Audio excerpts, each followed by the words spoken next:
English fairy tales. The Three Little Pigs, a classic original in the English tradition. Once upon a time when pigs spoke rhyme, and monkeys chewed tobacco, and hens took snuff to make them tough, and ducks went quack, quack, quack.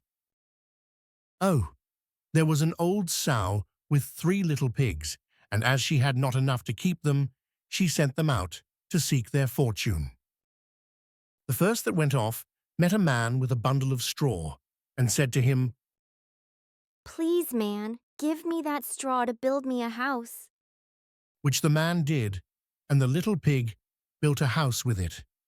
Presently came along a wolf, and knocked at the door, and said, Little pig, let me come in." to which the pig answered. "No, no, by the hair of my chinny chin chin." The wolf then answered to that. "Then I'll huff, and I'll puff, and I'll blow your house in." So he huffed, and he puffed, and he blew his house in, and ate up the little pig. The second little pig met a man with a bundle of furs, and said, "Please, man, give me that furs to build a house."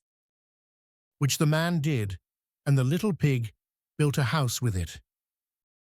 Then along came the wolf, and said, Little pig, let me come in." "No, no, by the hair of my chinny chin chin." "Then I'll huff, and I'll puff, and I'll blow your house in."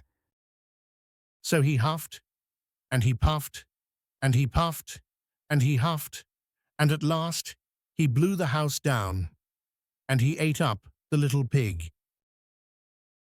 The third little pig met a man with a load of bricks, and said, "Please, man, give me those bricks to build a house with." So the man gave him the bricks, and he built his house with them. So the wolf came, as he did to the other little pigs, and said, Little pig, let me come in." "No, no, by the hair of my chinny chin chin." "Then I'll huff, and I'll puff, and I'll blow your house in." Well, he huffed, and he puffed, and he huffed, and he puffed, and he puffed and huffed, but he could not get the house down. When he found that he could not, with all his huffing and puffing, blow the house down, he said, Little pig, I know where there is a nice field of turnips." "Where?" said the little pig. "Oh, in Mr. Smith's home field, and if you will be ready tomorrow morning, I will call for you, and we will go together and get some for dinner." "Very well, The little pig said, I will be ready. What time do you mean to go?" "Oh, at 6 o'clock." Well, the little pig got up at 5 and got the turnips before the wolf came, which he did about 6, and who said, Little pig, are you ready? the little pig said, "Ready. I have been and come back again and got a nice pot full for dinner." The wolf felt very angry at this, but thought that he would be up to the little pig somehow or other. So he said, Little pig, I know where there is a nice apple tree. "Where?" said the little pig. Down at Merry Garden. Replied the wolf. And if you will not deceive me, I will come for you at 5 o'clock tomorrow, and we will go together and get some apples. Well, the little pig woke at 4 the next morning, and bustled up and went off for the apples, hoping to get back before the wolf came. But he had farther to go, and had to climb the tree, so that just as he was coming down from it, he saw the wolf coming, which, as you may suppose, frightened him very much. When the wolf came up, he said, Little pig, what? Are you here before me? Are they nice apples? "Yes, very." The little pig said, "I will throw you down one." and he threw it so far that while the wolf was gone to pick it up, the little pig jumped down and ran home. The next day, the wolf came again and said to the little pig, Little pig, there is a fair in the town this afternoon. Will you go?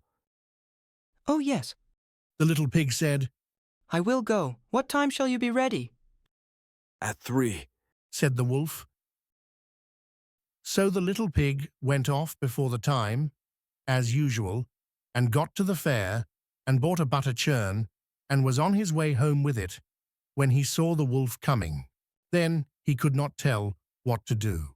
So he got into the churn to hide, and in doing so turned it round, and it began to roll, and rolled down the hill with the pig inside it, which frightened the wolf so much that he ran home without going to the fair. He went to the little pig's house and told him how frightened he had been by a great round thing which came down the hill past him. Then the little pig said, "Ha! I frightened you, did I? I had been to the fair and bought a butter churn, and when I saw you, I got into it and rolled down the hill."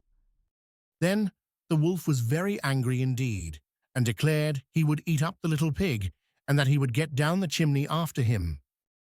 When the little pig saw what he was about, he hung on the pot full of water, and made up a blazing fire, and just as the wolf was coming down, took off the cover of the pot, and in fell the wolf.